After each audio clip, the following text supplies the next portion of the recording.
ఈరోజు నాకు ఒక కథ గుర్తుకొచ్చింది. మేము చిన్నప్పుడు స్కూల్లో చదివిండేది. ఆ కథలో ఏంటంటే ఒక ఊర్లో ఒక పరిపాటి ఉంటుంది. అలవాటు అంటారా? ఒక ప్రాక్టీస్ అంటారా? ఏమంటారో మీరు చూడండి. దాంట్లో ఏమంటే రాజు చనిపోతే అక్కడ పట్టపు ఏనుగు ఉంటుంది. పట్టపు ఏనుగుకి ఒక గార్లాండ్ ఇస్తారు. ఆ ఏనుగు తీసుకెళ్ళి ఎవరి మెడలో అది గార్లాండ్ ఇస్తే వాళ్ళని రాజులాగా ట్రీట్ చేస్తారు. అది వెళ్ళి ఒక అనామకునికి మెడలో వేస్తుంది గార్లాండ్. ఆయన్ని రాజు చేస్తారు. నాకు ఈ శ్రీరామచంద్ర మిషన్ వాళ్ళి హార్ట్ఫుల్నెస్ మెడిటేషన్ నేర్చుకున్నాక అలాగే అనిపించింది. నేను 1985 సంవత్సరంలో బెంగళూరులో చారీజీ గారి అబ్బాయి కృష్ణ వాళ్ళ ఇంటికి వెళ్ళాను. అది ఆఫీస్ కమ్ రెసిడెన్స్ ఉండేది. ఆయన ఎన్ఫీల్డ్ ఇండియా ఏరియా మేనేజర్ ఉండేవాళ్ళు. నేను ఎన్ఫీల్డ్ ఇండియా వాళ్ళ డీలర్షిప్ కోసము అక్కడికి వెళ్ళాను. వెళ్తే బాబూజీ గారి ఫోటో చూసి అడిగాను, మీరు రామచంద్ర మిషన్ ఫాలోవర్సా అని అడిగాను. అవును అన్నారు. తర్వాత ఆయన మీకెలా తెలుసు అంటే మా పేరెంట్స్ ఫాలోవర్స్. నేను అప్పుడు బీకామ్ చదువుతున్నప్పుడు వెళ్ళాను. కాకపోతే అప్పుడు ఈ బుక్స్ అన్నీ చదివి రమ్మన్నారు. అలా అప్పుడంతా చాలా స్ట్రిక్ట్గా ఉండేది అని నేను చెప్పాను. సరే, ఆయన మా నాన్నగారు తెలుసా అని అడిగారు. నేను తెలీదు అని చెప్పాను. ఎందుకంటే ఆయన చారీజీ గారి అబ్బాయిని తెలుసు, ఆయన నాకు కృష్ణ అనే తెలుసు. సరే, పరిచయం చేస్తానని లోపలికి తీసుకెళ్ళారు.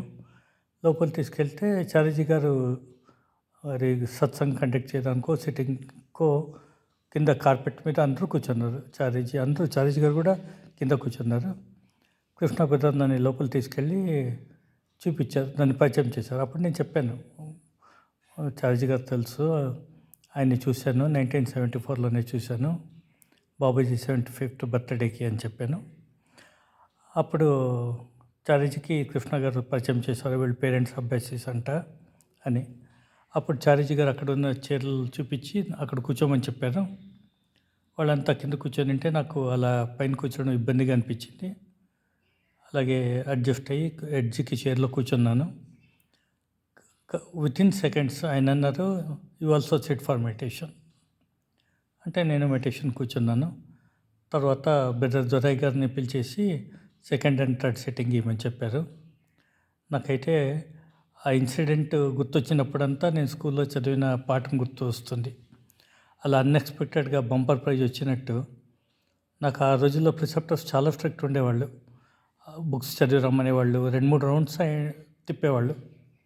నాకెందుకో డైరెక్ట్ షాజహాన్పూర్కి వెళ్ళి బాబూజీ గారి దగ్గరే సిట్టింగ్ తీసుకోవాలనిపించింది, వాళ్ళు అంతా గ్రిల్లింగ్ చేసేసరికి. సరే, బాబూజీ గారు మహాసమాధి అయినాక అది నాకు అనుకున్నాను, నాకు ఫ్యూచరే లేదు, మళ్ళీ సహజ మార్గం ఛాన్సే లేదు అనుకున్నాను. చూడండి, 1981లో అనుకున్న మాట అప్పట్లో చారీజీ గారు మాస్టర్ కాదు, నేను అభ్యర్థి కాదు. కానీ 85 4 ఏళ్ళ తర్వాత నేను వెళ్ళి కలిస్తే ఆయనకి బహుశా సంస్కారం ఆయన దృష్టికి పడిందేమో. బాబూజీ గారితో సిట్టింగ్ తీసుకోవాలన్న సంస్కారం చారీజీ గారే తీయగలరు కదా. అందుకే ఆయన సిట్టింగ్ ఇచ్చి తీశారు. మనకి ఎలాంటి గొప్ప గురువులు ఉన్నారు, మనం ఎంత అదృష్టవంతులు అనేది మనము ఇలాంటి ఇన్సిడెంట్స్ వింటున్నప్పుడు తెలుస్తుంది. అందుకే నాకు అనిపించింది, ఇలాంటి ఇన్సిడెంట్స్ షేర్ చేయాలి, అందరికీ తెలవాలి. మనకి మాస్టర్ పట్ల నాలెడ్జ్ పెరిగితే మనలో సీరియస్నెస్ కూడా పెరుగుతుంది. మనలో సీరియస్నెస్ పెరిగితే మన నుంచి ఎన్నో మందికి మెడిటేషన్ నేర్చుకునే అవకాశం వస్తుంది అనిపించింది. మీకు నచ్చితే మీరు కూడా ఈ వీడియో షేర్ చేయండి. Thank you.